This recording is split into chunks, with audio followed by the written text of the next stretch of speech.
Today, we have a captivating topic that's sure to send shivers down your spine and ignite your imagination. We'll be delving into the enchanting realm of Tim Burton's hauntingly beautiful masterpiece, Corpse Bride. In this video, we are going to explore some intriguing fan theories that have emerged around this Gothic animated gem. Released in 2005, Corpse Bride captured our hearts with its unique blend of storytelling, stunning visuals, and memorable characters. But beyond its surface, this dark fairy tale has sparked countless discussions among fans who have uncovered hidden secrets and woven intricate theories that add new layers to the film's narrative.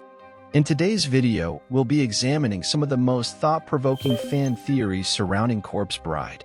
We'll be exploring the possibilities and implications of these theories. But remember, these theories are all products of passionate fans' imaginations and interpretations. While they may not be officially confirmed, they offer us an opportunity to expand our understanding of the film's themes, symbolism, and underlying messages. Get ready to unlock the secrets that lie beneath the surface of Corpse Bride and join us on this thrilling journey. Alright, let's not waste any more time. Grab your favorite cozy blanket, dim the lights, and let's unravel the enigmatic world of Corpse Bride fan theories together. But before we begin, make sure you hit that subscribe button and ring the notification bell so you won't miss any of our upcoming videos. And as always, we'd love to hear your thoughts and theories in the comments down below. Now, without further ado, let's embark on this chilling adventure. People who were bad in life get cannibalized by the other dead people. Reddit user u/hauntedplanter26 posted, "I see a lot of theories about Tim Burton's Corpse Bride, always about connecting Victoria and Emily somehow. But one thing that we never get answers to or anyone questions is what exactly happened to Lord Barkis when the undead folk took him back to the underworld. Some could say Barkis simply got beaten up, as the dead folks couldn't even lay a finger on him due to him being alive. It wasn't until after he accidentally killed himself with poison that the dead folk suddenly smile mischievously while approaching Lord Barkis, some looking like they're about to salivate, Napoleon holding his sword like he's prepared to cut a steak, and Miss Plum holding up a fork saying new arrival sinisterly before bringing him back to their world to do whatever the unspeakable punishment is. Think about it. Why else would Lord Barkis be so terrified? It's also noteworthy to see that there are no signs of any terrible people in the underworld. For the most part, every dead person that Victor encounters is very pleasant and extremely nice to him. They're also very neighborly to each other, almost like we are in an episode of Sesame Street rather than a world of the dead. Even two different groups of soldiers who probably battled in life are pleasant to each other. There aren't even any dungeons or prisons. So what happens to bad people that die? The answer is that the undead townsfolk have a justice system that the world of the living are not meant to see. There is a dark side to even the bright and colorful underworld. The reason Emily ended up in this world is because she had unfinished business, making her a revenant, meaning the other people are revenants too. They all have unfinished business like Emily, who were probably murdered, wronged, or unfulfilled in life. While they are awaiting to be avenged, they also serve another purpose. They judge whoever passes over to their realm. If a person is good, they welcome them. If a person is bad, that person becomes their next meal. They rid people who were rotten in life by voluntarily feasting on them. Plus, the only thing we ever see these dead people consume is alcoholic beverages. The closest thing to normal food we ever see is Miss Plum and the chefs bake a giant cake, most likely intended for their living friends and not them. Why else is it that whoever dies seems to end up in a tavern in the underworld of all places? If Victor had been a bad character, this movie would have truly been a horror story. Another user answered, "That would also eliminate the need for hell." Pretty efficient. This next one is more of a hot take in my opinion. Some fans believe it or not hated the ending of the movie. The user posted, "We don't even get to know Victoria. We know next to nothing about her life or her past, and we don't really grow attached to her or get to see her and Victor as a couple. But Emily, we get to know her tragic past, we spend time with her. We spent time with her and Victor as a couple, and in scenes like the piano duet scene we get to see that they do have chemistry. Their personalities go together so well, and they go together so well. I think Emily and Victor made a much better couple than Victor and Victoria. I loved the movie, but the ending honestly ruined it for me. One user responded, and I have to agree that it was intentional. We only learned about Emily on purpose to make her sacrifice more bittersweet. She loved Victor so much that she let him be with Victoria, so even when we all wish she got her happy ending with Victor, Burton decided to remind us of the fact that life is unfair. Something I know we've all experienced one way or another. Victoria from Corpse Bride is a selfish character. This was posted recently, and I wanted to share it with you guys. This Reddit user shared, and I quote, "Before I begin, I would like to say that I am not trying to paint her as a bad person or a villain. She isn't. I also completely agree she should have ended up with Victor. She is, however, a selfish character. The definition of selfish is one who is devoted to caring for oneself and one's interests, regardless of others. Throughout the entire movie, she only seems to care about her own dream, which in this case is her wedding day, marrying someone she loves. She is also extremely rude to Lord Barkis even before she finds out he is a murderer who is only after her non-existent money. Victoria is often described as kind by people who have watched the film, but the only person she is seen being kind towards is Victor, the guy she likes. However, the most selfish thing she does in the movie, in my opinion, is crashing Victor and Emily's wedding towards the end of the film. If you don't believe me, watch the scene again. She walks in on the ceremony and even shouts "Victor," while one of the skeletons tells her to be quiet. She then runs to the front of the stage and makes a pained face. Then Emily feels bad and gives up her dreams.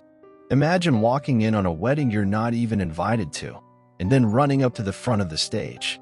If someone behaved this way in real life, they would be blasted all over the internet for rude wedding behavior. Many viewers say she did nothing wrong, but some of the behavior above seems wrong to me. One user responded, "But Victor loved Victoria. He wanted to marry her, but chose to marry Emily out of kindness and compassion, not love. He just felt sorry for her after hearing her tragic story. It's Emily who's selfish. She wanted to fulfill her perfect wedding dream knowing that Victor was in love with Victoria." Another fan said, "I don't think so. She really is kind to her servants and even her horrible parents. She is forced to marry simply because of family finances, something very common at that time sadly, but it's luck that she really connects with Victor on their first meeting. Both are attracted, and then she thinks Victor is in danger when Emily drags him back to the world of the dead. And from Lord Barkis, he really seems like a stranger who is there for mere personal interest. The last time Victoria saw him, Victor told her he wanted to marry her but found himself unexpectedly married to a corpse, and then he called out to her while being taken by this corpse. Maybe she thought she had to save him, which is why she called out to him at the church and stayed to watch to make sure he was agreeing to the marriage of his own free will." Another user posted, "Shouldn't Victor have heard of Emily's disappearance, since she was a beauty known for miles around?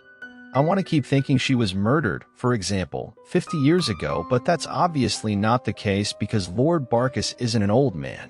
Additionally, the tree Emily and Barkis met under is right outside town, so I feel that theoretically Victor would have been aware of Emily's existence." Not exactly. Lord Barkis seems to be around 40 to 50 years old, so he probably married Emily 20 to 30 years before the events of the movie, so when Emily died Victor was a little kid or even unborn. So if he killed Emily when they were both about as old as Victor and Victoria, the murder wouldn't reach Victor at all. Reddit user u/faithlessnessok1530 shared, "After I've started to pay attention to Remains of the Day lyrics, I've started noticing some patterns that may actually lead to a deeper story that matches what's going on in the story. Well, all except one detail I have a loose theory on. During Remains of the Day, we learn that Lord Barkis had Emily as a victim before Victoria. He told her he was low on cash. We learn that he tricked her into bringing the family jewels and gold with her so they could escape together, but kills her and takes the gold. And guess who is in high debt, missing every single last dime? The Everglots. Some sources say that Emily was dead for 9 years. So it would make sense if they lost a significant loads of gold and jewels, they'd soon begin to run out. The Everglotts would 100% definitely not allow Emily to marry a person low on cash. Why didn't the Everglotts recognize Barkis the second time? Well, there was no evidence that Barkis went to meet the Everglotts. Emily told her parents about him and didn't mention a name. Now here's the part that stumped me, which I've mentioned earlier. I have two possible answers. Why didn't Emily recognize her own sister and vice versa? Theory 1. Emily had a bad relationship with her sister. That would explain why Emily wouldn't even dare say her name throughout the movie and only by her in a sarcastic manner. Victoria wouldn't recognize Emily well, because I'm sure you wouldn't recognize a rotting blue neon corpse immediately with lightning in the background. Theory 2. Neither recognized each other. I've explained why Victoria wouldn't notice Emily. But why wouldn't Emily recognize her well and alive sister? There are too many theories to this. Victoria is 19, meaning when Emily died she would have been 10. Victoria must have went through massive changes during her teenage years. Try Googling 10-year-old photos and compare them to 19-year-old photos and you'd see. Another reason why she'd not recognize Victoria is that she's been under a tree for 9 years focusing on one mission and one mission only. Her past might get hazy under that tree. Both mini theory 1 and 2 combined would be an ultimate reason. Now, why did Barkis target the same family with bigger risk by showing his face? Well, because I've compared most houses with the Everglot house, and it seems the Everglot house is fancy and expensive than most houses in the town. Everything about the Everglot screams, I'm a rich billionaire, not only their house.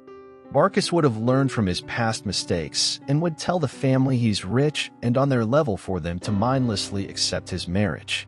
What happened to Emily at the end of Corpse Bride? I think it's a question I have. I've always hated movies with an ambiguous ending, but unfortunately this is one of my favorites, and I don't know if Tim Burton has made a statement about it.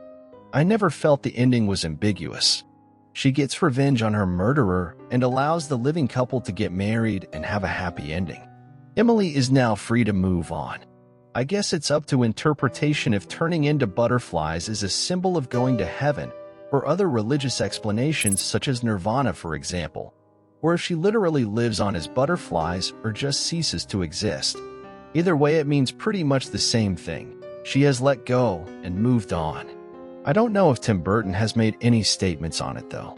I always thought it was like Ghost Rules, where she had unfinished business, came back to get revenge on Barkis, and she thought the other part was to get married, but instead she helped Victor get married to Victoria and was set free. I've never liked the ending personally, but I understand how it completes the story. It never felt ambiguous to me, felt like a pretty straightforward ending MO. It's pretty common for films about people not passing on to the afterlife as we think of it to have unfinished business. To me, Emily handled her unfinished business when she got revenge on her killer and was accepted into heaven. Butterflies are representation of transformation as well. And that brings us to the end of our journey into the captivating world of Corpse Bride fan theories.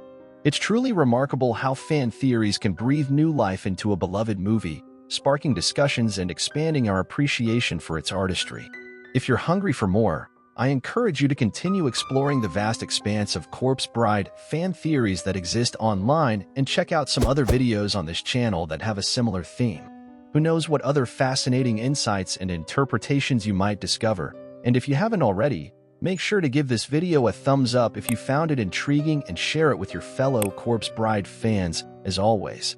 If you have any suggestions for future videos, or if there are other movies or topics you'd like us to explore, please let us know in the comments section below. And don't forget to subscribe to our channel and hit that notification bell so you never miss a thrilling discussion like this one. Thank you once again for joining us. Until next time, stay curious, keep exploring, and embrace the magic that cinema brings into our lives. Peace.